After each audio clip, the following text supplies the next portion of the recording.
Assalamualaikum warahmatullahi wabarakatuh.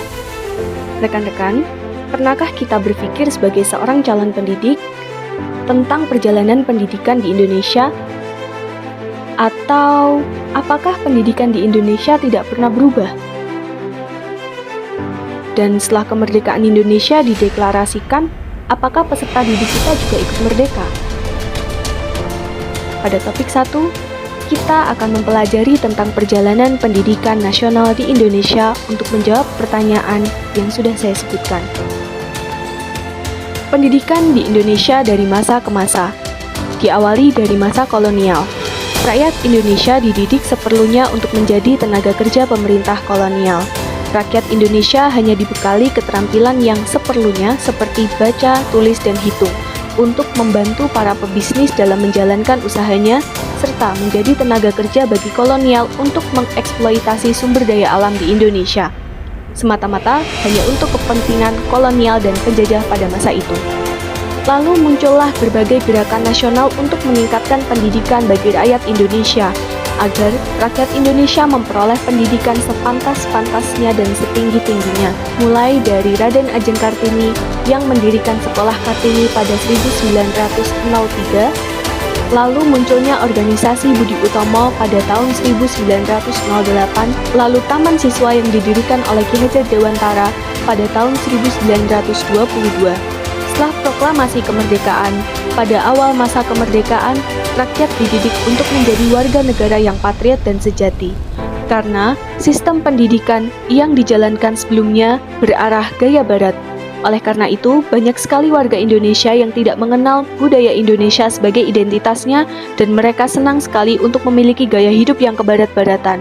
Oleh karena itu, pendidikan ditujukan untuk menjadikan warga negara yang patriot dan sejati, mengenal budaya Indonesia sebagai identitasnya dan juga Pancasila sebagai dasar negaranya. Seiring dengan berjalannya waktu, pendidikan di Indonesia berkembang. Pada masa sekarang, rakyat Indonesia dididik untuk dapat menjawab tuntutan dan juga tantangan zaman, di mana saat ini peserta didik kita memiliki karakteristik abad 21 yang harus siap memiliki keterampilan abad 21, yaitu 4C, Communication, Collaboration, Critical Thinking, dan juga Creativity, untuk menjawab tuntutan dan juga tantangan di zaman ini. Lalu, apakah peserta didik kita sekarang sudah merdeka? Mari kita lihat bersama-sama.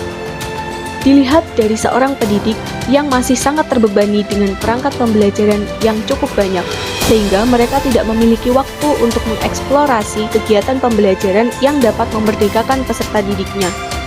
Guru juga belum merdeka dalam merencanakan dan melaksanakan pembelajaran.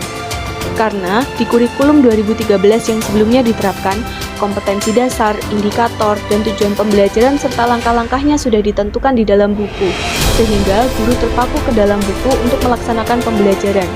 Akibatnya, peserta didik belum bisa belajar sesuai dengan kebutuhan dan juga karakteristiknya. Selain itu, sebagian peserta didik yang khususnya tinggal di daerah terpencil masih memiliki kesulitan akses terhadap fasilitas belajar yang mengakibatkan mereka tidak bisa merdeka di dalam belajar. Lalu, adakah praktik-praktik pendidikan saat ini yang sudah memerdekakan peserta didik? Jawabannya adalah ada. Yang pertama adalah penerapan kurikulum merdeka dan juga model Student Centered Learning atau SCL. Pada kurikulum merdeka, tenaga pendidik diberikan keleluasaan untuk melaksanakan pembelajaran dan juga merancang pembelajaran sesuai dengan kebutuhan dan lingkungan belajarnya. Peserta didik juga diberikan kesempatan untuk belajar sesuai dengan kebutuhan dan karakteristiknya.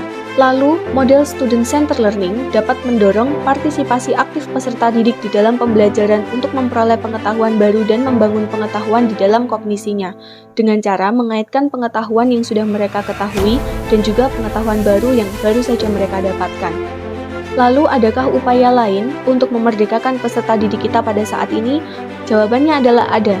Yang pertama dengan penerapan pembelajaran berdiferensiasi dan yang kedua adalah penerapan Teaching at the Right Level atau TARL. Pembelajaran berdiferensiasi dikembangkan untuk merespon kebutuhan murid dalam belajar yang bisa berbeda-beda sesuai dengan karakteristik dan kebutuhannya. Sedangkan penerapan Teaching at the Right Level atau TARL adalah pendekatan pendidikan yang berpusat pada kesiapan belajar peserta didik, sehingga mereka dapat memperoleh pendidikan sesuai dengan kebutuhannya. Lalu, bagaimana cara kita sebagai tenaga pendidik memerdekakan peserta didik?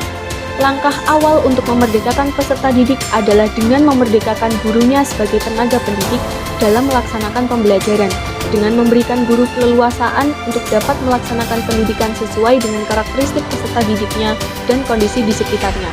Mengapa seorang guru sebagai tenaga pendidik itu penting untuk memerdekakan peserta didiknya? Agar mereka dapat memanusiakan dirinya sendiri sebagai manusia dan memanusiakan manusia lainnya.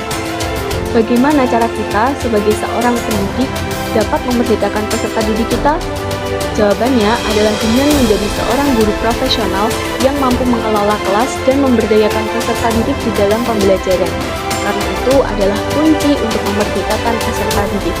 Lalu refleksi yang bisa kita ambil dari topik 1 adalah pada hakikatnya pendidikan adalah proses untuk memanusiakan manusia, memerdekakan peserta didik dengan segala potensi yang dimiliki untuk menjadi seorang manusia yang berdaya dan merdeka. Oleh karena itu, kita perlu memerdekakan mereka untuk belajar sesuai dengan karakteristik dan kebutuhannya. Sekian dari saya, Saraswati Indrianti Kusumadewi dari kelas PGSD 4 PTK Brajabatan 2023. Wassalamualaikum warahmatullahi wabarakatuh.